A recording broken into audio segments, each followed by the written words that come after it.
First part of chapter 3, we're going to look at measurements and uncertainty, and we will also introduce significant figures.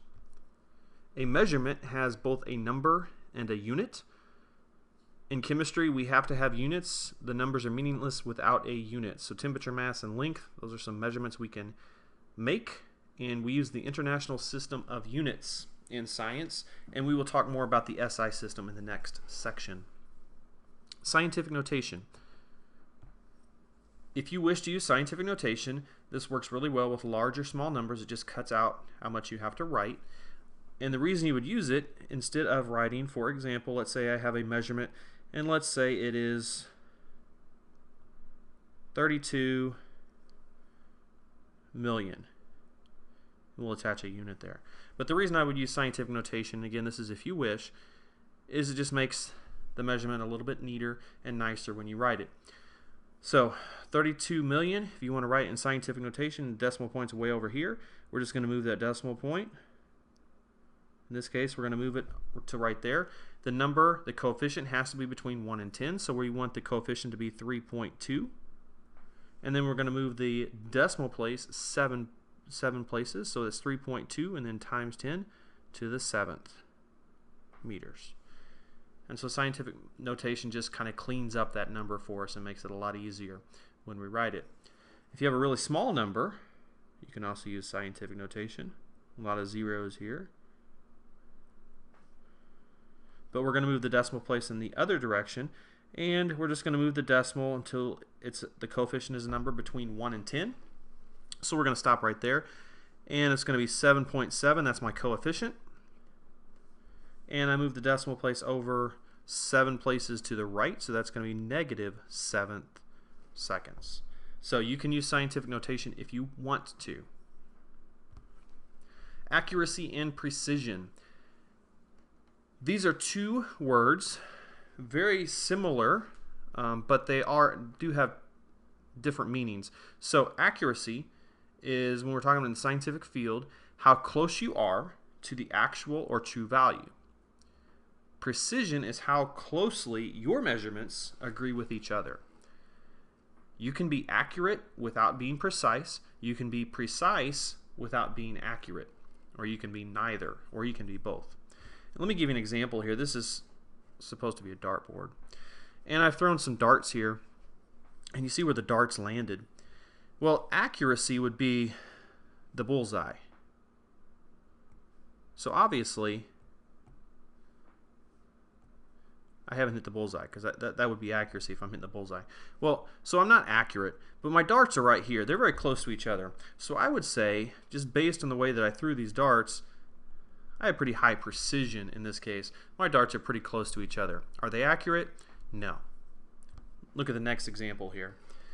Thrown 4 more darts, and in this case, my darts are kind of scattered, so I would not say it's precise because my measurements don't agree with each other. My darts are not thrown in the same vicinity of each other, so it's not precise. But if you kind of average where the darts would fall, if there were an average, it'd be like right there. So I would actually say this is fairly accurate based on that average of the dart throws. Error. Error is something that we will calculate, and that tells us how close we are to the accepted value or the true value. It basically tells us how accurate we are. Percent error is the one that we're going to use most frequently. Percent error is going to be experimental value minus accepted value divided by accepted value times 100. And so this is one of the equations that we will use quite often just to tell how accurate our results are. So for example, we have a mass, and it's known to be 50 grams. And we weigh it, and we get 49.92. What's the error? Well, percent error, I actually should have said what is the percent error, but percent error is going to take your experimental value, which in our case is 49.92, and we'll carry the zeros out, minus the accepted. Well, the accepted is what it's supposed to be, exactly 50 grams. We're going to divide that by the accepted value, which is the 50 grams, and we're taking absolute value of the top number. So we're always going to get positive numbers here, times 100. So that's how we figure out percent error. And we will do the subtraction first before we divide by 50. And so my percent error in this case, I'm actually relatively close, 0.16%, which is pretty good. Okay, significant figures. Significant figures are a way for us to tell how precise our measurements are. So when we do measurements, when we perform measurements in the lab, we have to report those to the correct number of significant figures. And different instruments are different in the number of significant figures that can be obtained. Let me give you an example of why we use significant figures. If I'm measuring something on the balance, let's say I get a mass of 30.45 grams. Well, if I'm weighing something on the balance in the lab, I know that that's not exactly accurate. This last digit is actually an estimate.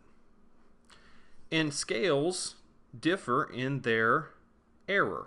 So it's not exactly 30.45 grams. It's probably 30.45 grams, and then you got some error associated with it. And let's say that error on these balances is within 0.02 grams.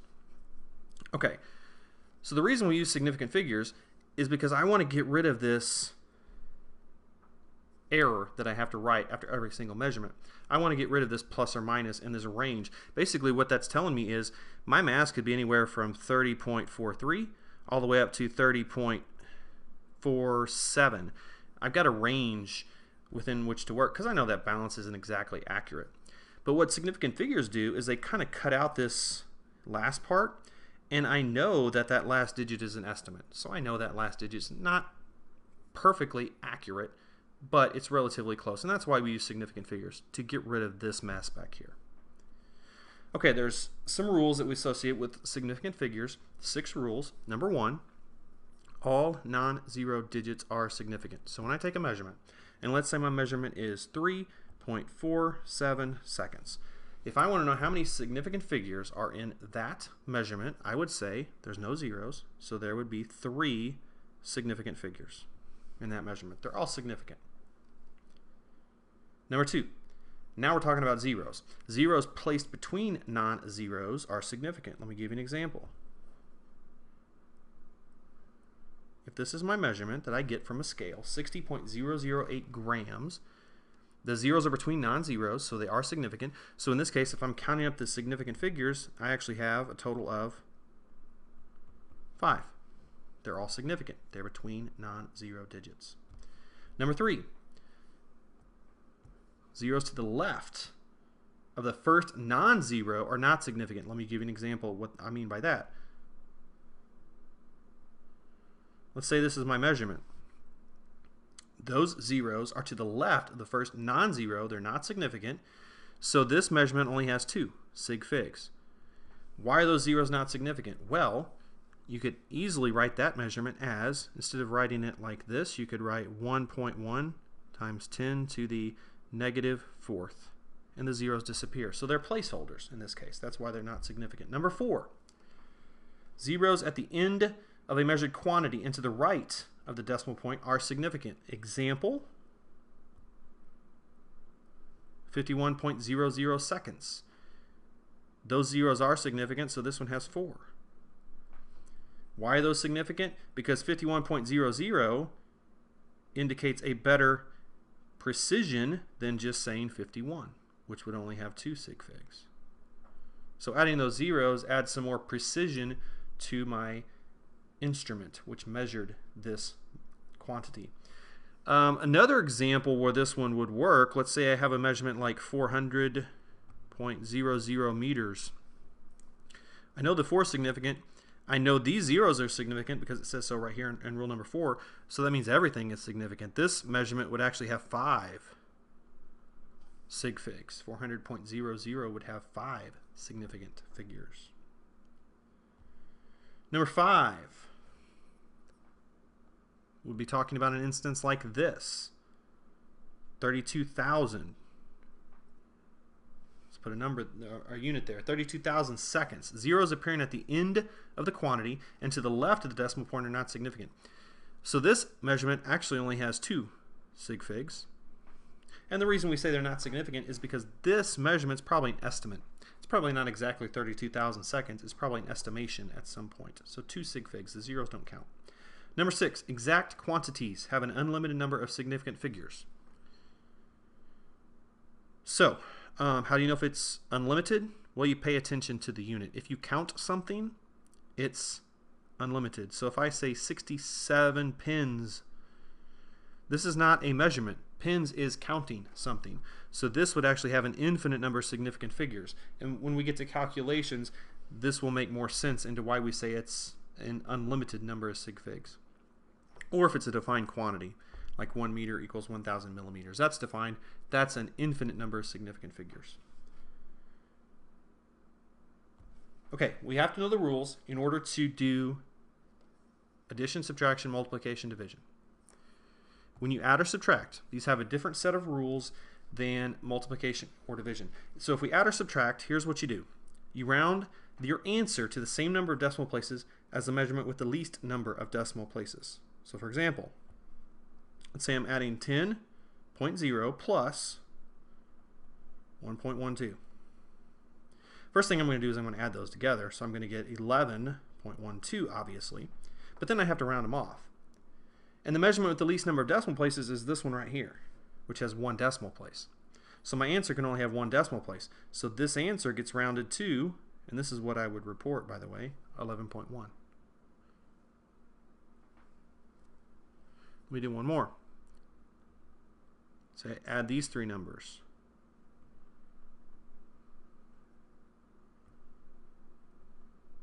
And you see when I add, I kind of line up the decimal place.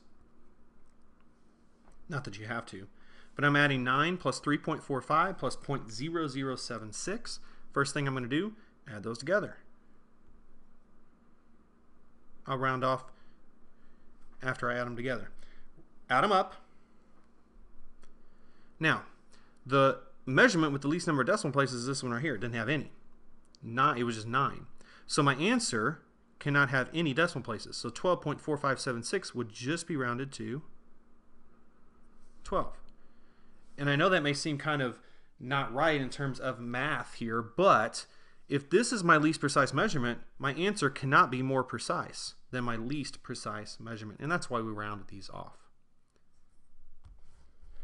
Multiplication or division, different set of rules. When we multiply or divide, we round to the same number of sig figs as the measurement with the least number of sig figs, for example.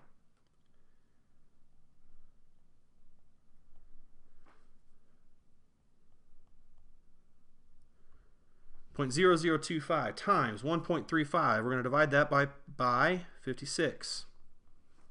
Okay, first thing you do the math in your calculator. You do the math in your calculator, you're going to get something that looks like this. And you can keep it in scientific notation, or you can write .00006, whatever, it doesn't matter. But there's my answer. I need to round it off. So you go back to your measurements. .0025, well, that has 2 sig figs. 1.35, that has 3 sig figs. 56 has 2. My answer cannot be more precise than my least precise measurement. I'm looking at sig figs. Well, there's 2 is the least number of sig figs, so my answer has to be rounded to 2 sig figs. So the answer that I would report, 6.0 times 10 to the negative 5. That's my answer. Let me go through one more. 97 divided by 0.003. Same kind of thing. Multiply or divide, you round your answer to the same number of sig figs as the measurement with the least number. Do the math in your calculator. You get this answer.